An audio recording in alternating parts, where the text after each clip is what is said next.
Ha desaparecido su gato. Ha estado lloviendo toda la semana y su coche no arranca. Alguien le pregunta cómo está y usted contesta: estoy muy deprimida, tengo un día de perros. Pero de hecho, ningún experto llamaría depresión a eso. Porque si el gato regresa, sale el sol y su coche arranca, su estado de ánimo mejorará.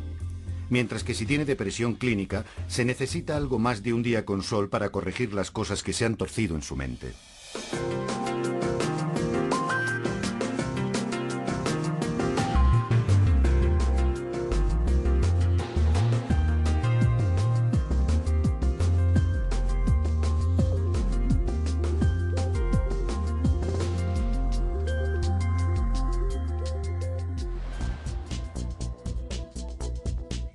Aunque podemos decir que estamos deprimidos, más bien nos estamos refiriendo a un estado de ánimo pasajero. Si en la vida las cosas nos van mal y nos sentimos decaídos, sabemos lo que nos ocurre y podemos hacer algo por nuestro estado mental, pero cuando tenemos una depresión clínica no es tan fácil. Una vez alguien dijo que salir uno mismo de la depresión es igual que tratar de levantarte del suelo tirando de los cordones de los zapatos. Y bueno, si puedes hacerlo, entonces no es depresión, no es de lo que estamos hablando aquí. Felizmente casado y con una exitosa carrera en el campo de la publicidad, Matthew Johnson supo que algo iba mal y se pasó años intentando solucionar las cosas por sí mismo mientras luchaba contra la idea de una enfermedad mental. Creo recordar que tuve mi primer diagnóstico cuando tenía alrededor de 30 años, pero no lo creí y no me lo tomé en serio, porque pensé que no encajaba con quien yo pensaba que era. Creo que es un trago muy amargo de pasar que te digan que tienes algún tipo de problema mental. Y en fin, creo que me he pasado toda mi vida intentando evitarlo. Cambiando de trabajo, de relaciones, yéndome de viaje en coche, moviéndome por el país y todo este tipo de cosas. Y supongo que eso era siempre una forma de tratar de correr más que el perro, lo que yo llamo el perro negro. El perro negro, como Matthew describe su depresión en un libro que ha publicado recientemente, fue un gran paso para un ejecutivo publicitario de gran éxito. La publicidad tiene la finalidad de hacer que las cosas parezcan maravillosas, que todo brille, que sea todo sugerente, y creo que la depresión es todo lo contrario a eso. Me imagino que al escribir este libro, en parte, es como si cometiera una especie de harakiri profesional, o como se quiera llamar.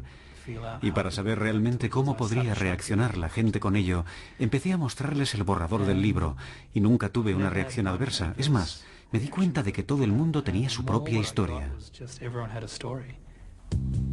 El 11 de septiembre de 2001 resultó que Matthew se encontraba a solo unas manzanas del World Trade Center cuando fue destruido.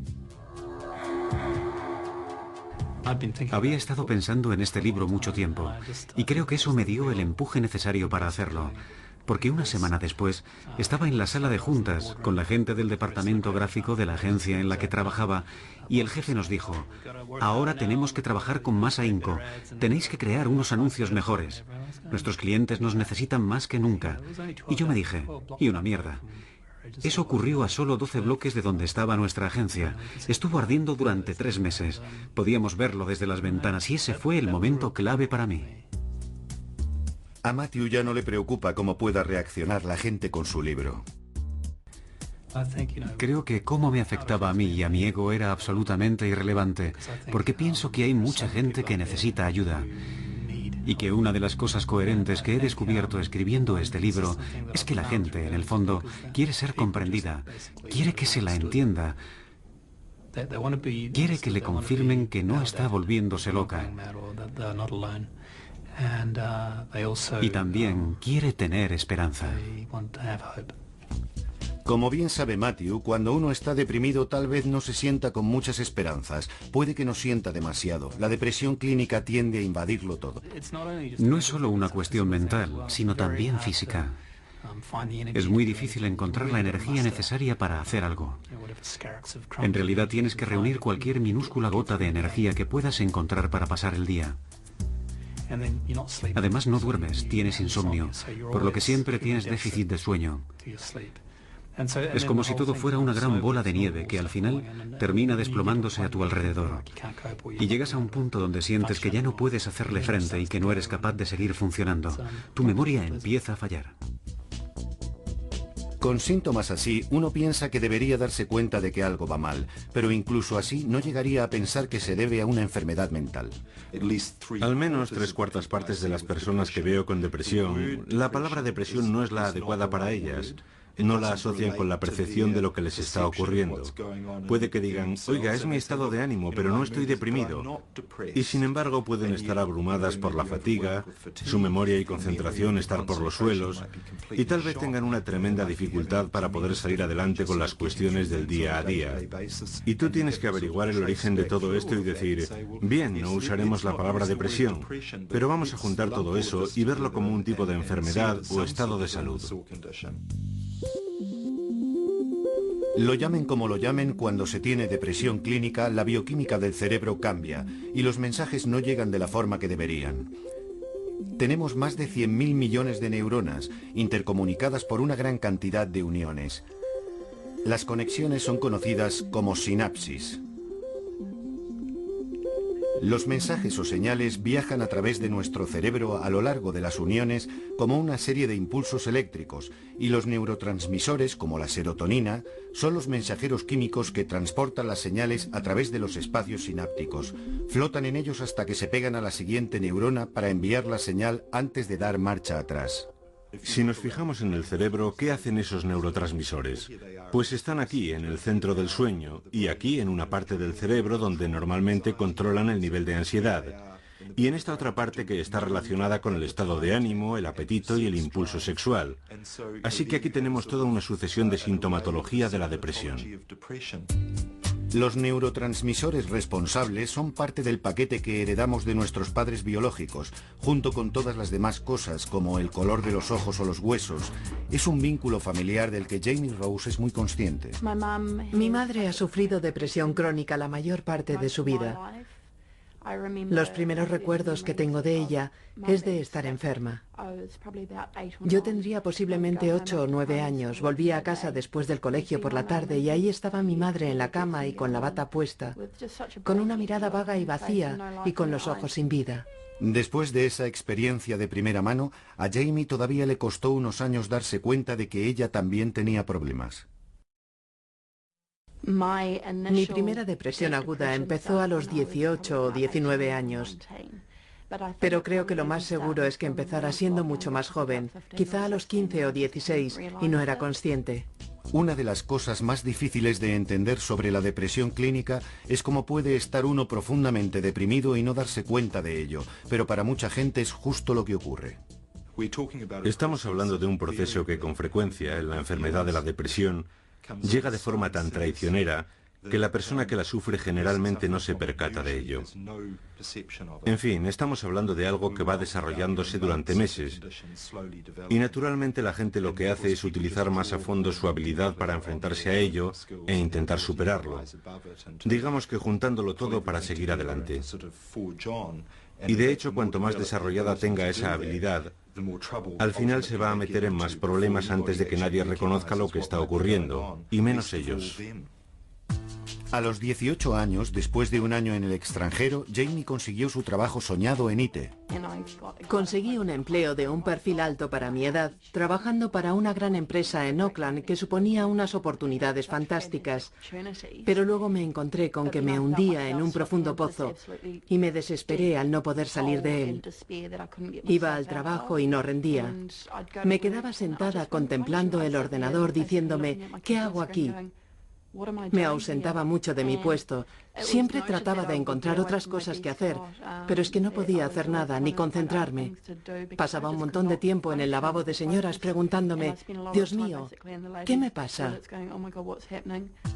El momento decisivo le llegó a Jamie cuando le mandaron un aviso por escrito. Entonces supe que había tocado fondo, porque yo soy una persona muy profesional. Soy tan perfeccionista que cuando recibí el aviso me dije, ¿qué está pasando aquí? Y entonces supe que no podía continuar así. Acudí al médico y me recetó antidepresivos. Dejé mi trabajo y me cogí unos meses libres. En ese momento los síntomas de Jamie eran los típicos de la depresión.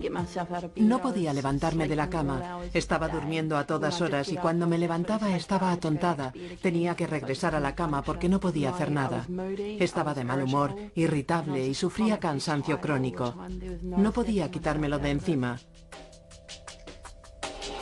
Nunca he tenido pensamientos suicidas, pero tienes un sentimiento constante de baja estima. No valgo para nada, no soy digna de nadie, estoy gorda, soy fea, soy repulsiva. ¿Cómo va a ser alguien amigo mío? ¿Cómo podría amarme alguien? Y como tenía esa mentalidad, no me apetecía levantarme de la cama, así que me quedaba en ella casi todo el día. Aunque ella no se diera cuenta, el historial familiar de depresión crónica de Jamie favorecía que ella también lo sufriera. Me entristece decirlo, pero creo que la medicina general tardó 15 años en ocuparse de ello. Imagino a miles de personas sufriendo depresión antes de que se les cayera la venda de los ojos y se percataran de que existe un vínculo genético muy poderoso en esta enfermedad. No es un vínculo pequeño, no es como el historial familiar de cáncer de pecho o de cáncer de intestino, donde sabemos que el riesgo ha aumentado, pero aún así lo más probable es que no se tenga la mala suerte de sufrir esas enfermedades. Me he dado cuenta de que si alguien tiene un familiar directo que sufre depresión, debo asumir que esa persona sufrirá depresión hasta que se demuestre lo contrario. El vínculo entre depresión y herencia genética se ha investigado bajo microscopio en la Universidad de Otago y acaban de descubrir una relación entre depresión y un gen en particular. El gen promotor transportador de la serotonina es responsable del movimiento de la serotonina en el cerebro, para resumirlo. Y algunas personas tienen un tipo de gen muy efectivo, una versión alargada o versión Rolls-Royce, y otras tienen un tipo de gen menos efectivo y que es conocido como la versión vulnerable, la versión corta del gen. Así que algunas personas, en el caso de experimentar en la vida mucho estrés y dificultad, y que poseen la versión alargada del gen, no sucumben. No desarrollan la depresión o empiezan a pensar en infligirse daño a sí mismas o en suicidarse, mientras que otras, con una versión menos efectiva, sucumbirán mucho más rápido. Por supuesto, eso no es tan simple. Los mismos genes son solo una parte de la historia.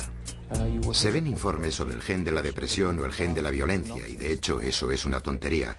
Los genes solo operan en el contexto de ciertos acontecimientos ambientales. Por lo que el tipo de genes que tenemos determina la respuesta de nuestro cuerpo a las cosas que le ocurren. Pero hasta que nos pica un mosquito que transporta la malaria, no sabemos qué versión del gen de la malaria tenemos, o si sufriremos la enfermedad o no. Igual que como muchas otras partes de nuestra salud. Si comemos mucha comida con grasa nos puede causar un problema, pero tal vez no. Todos conocemos a algunas personas que comen dietas altas en grasas, pero no tienen el colesterol alto, y eso se debe a las diferencias en la estructura genética. Lo mismo ocurre con la depresión.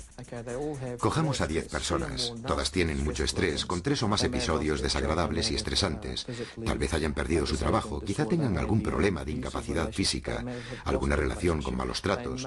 Pueden haber terminado una relación o tal vez no puedan pagar las facturas, ese tipo de zozobras de la vida. Si supiéramos qué versión del gen transportador de serotonina tienen esas personas, sabríamos que las que tienen la versión del gen protector, solo una de esas 10 personas desarrollará la depresión, mientras que si tienen la versión del gen vulnerable, serían 4 de esas 10. Y lo que este ejemplo también muestra es que habrá 6 personas que no la desarrollarán, lo cual nos indica que tenemos mucho más que aprender sobre la depresión. Así que no salgan corriendo para comprobar qué tipo de genes tienen. Es mucho más complejo que un gen y una hamburguesa. Pero lo que sí sabemos con esta investigación es que el que desarrollemos depresión o no, no depende de nuestra fuerza de voluntad. Algunas personas todavía tienen la creencia de que admitir esos problemas es un signo de debilidad, lo que es una bobada. Es un pensamiento muy tonto. Todas las personas varían en lo referente a su vulnerabilidad y resistencia a los diferentes tipos de acontecimientos de la vida. Y eso es algo estupendo.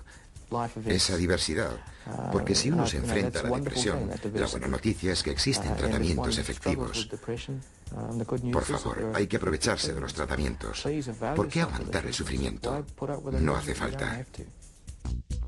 El problema con la depresión clínica es que no es como el sarampión o las paperas, que lo tienes o no lo tienes. La depresión funciona de forma continuada, al igual que su necesidad de tratamiento. Es más parecido al tratamiento para la presión arterial. El que se necesite o no dependerá de la gravedad de los síntomas y del grado en que afecta a la vida cotidiana.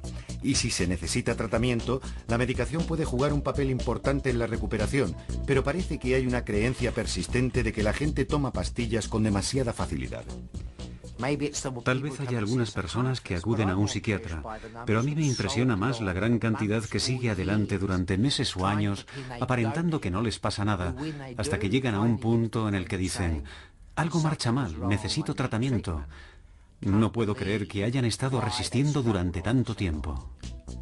Los estudios demuestran que si alguien estaba deprimido hace 20 años, hay un 90% de probabilidades de que no haya sido tratado, principalmente por falta de conocimiento. Aunque muchas personas hubieran ido al médico de cabecera o a otro profesional de la salud, lo más normal es que no fuera reconocida como una depresión. Un mayor conocimiento de los médicos y el desarrollo de nuevos medicamentos con menores efectos secundarios ha cambiado eso. El resultado del gran incremento en la prescripción de antidepresivos ha llevado a la preocupación pública, pero los estudios muestran que junto a ese aumento hay un desarrollo positivo. La depresión es sin duda uno de los principales factores de riesgo en el suicidio, y lo que hemos comprobado en los últimos 5 o 10 años es que el índice de prescripciones de antidepresivos ha aumentado, y la tasa de suicidio está empezando a disminuir en Nueva Zelanda, en Australia y en un gran número de países europeos. Otro aspecto de preocupación pública es si la gente está tomando antidepresivos sin que lo necesite realmente. Si no sufres la enfermedad, no te beneficiarán en nada. Solo te harán sentir normal si de entrada no te encuentras bien. Así que estos medicamentos, como algunos narcóticos, no te proporcionarán ningún subidón artificial. Ese no es el caso. En realidad lo único que pueden hacer es devolverte a la normalidad, al nivel de la vida cotidiana. No pueden subirte por encima de ese nivel. La gente a la que se le ha prescrito la medicación correcta no tiene ninguna duda de por qué se la toma. La medicación es necesaria para estabilizarlo todo y para ponerme en un nivel en el que pueda funcionar y luego empezar a curarme. Para cuando el músico y guía de museo Norrie Gibson consiguió llegar hasta aquí, estaba luchando contra la depresión.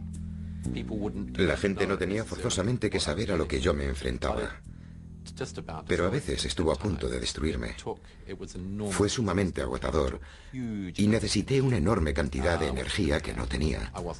No dormía bien, perdí la alegría por todo lo que antes me había proporcionado júbilo, perdí el entusiasmo por la música, que era mi vida. Necesitaba ayuda. Sabía que necesitaba ayuda. Con esos síntomas, el primer equipo médico al que acudió Norrie no tuvo problemas para encontrar el diagnóstico correcto y prescribirle antidepresivos. Como médicos de cabecera, frecuentemente vemos dos milagros en la medicina general. Uno de ellos es cuando llega alguien con neumonía y le recetas penicilina. Es milagroso lo que ocurre.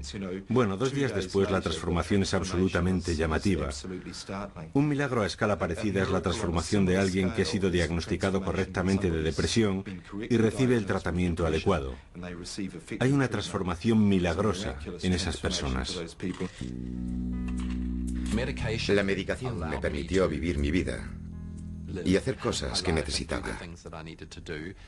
Me ayudó a dormir, algunas veces con más éxito que otras, pero eso fue uno de los puntos clave para estabilizar mi sueño. La medicación que estaba tomando Norrie era para incrementar los niveles de serotonina en el cerebro. Si estamos deprimidos, los niveles de serotonina son bajos. Hay muy poca serotonina flotando en el espacio sináptico para pegarse a la siguiente célula y pasar los mensajes. El SSRI trabaja para incrementar los niveles de serotonina y lo hace bloqueando su reabsorción para que haya más cantidad y mantener funcionando las líneas de comunicación, lo cual con el tiempo se convierte en una visible mejora para muchas personas. Pero aunque los medicamentos pueden ser una parte clave en el tratamiento de las depresiones severas, Obtener los adecuados puede ser cuestión de ir probando. La primera medicación que me mandaron fue Triciclen y, de hecho, me aumentó el límite de ansiedad de los síntomas que estaba experimentando. Sudaba profusamente, estaba muy acelerado, era más y más activo, cada vez con mayor agitación y más alarmado.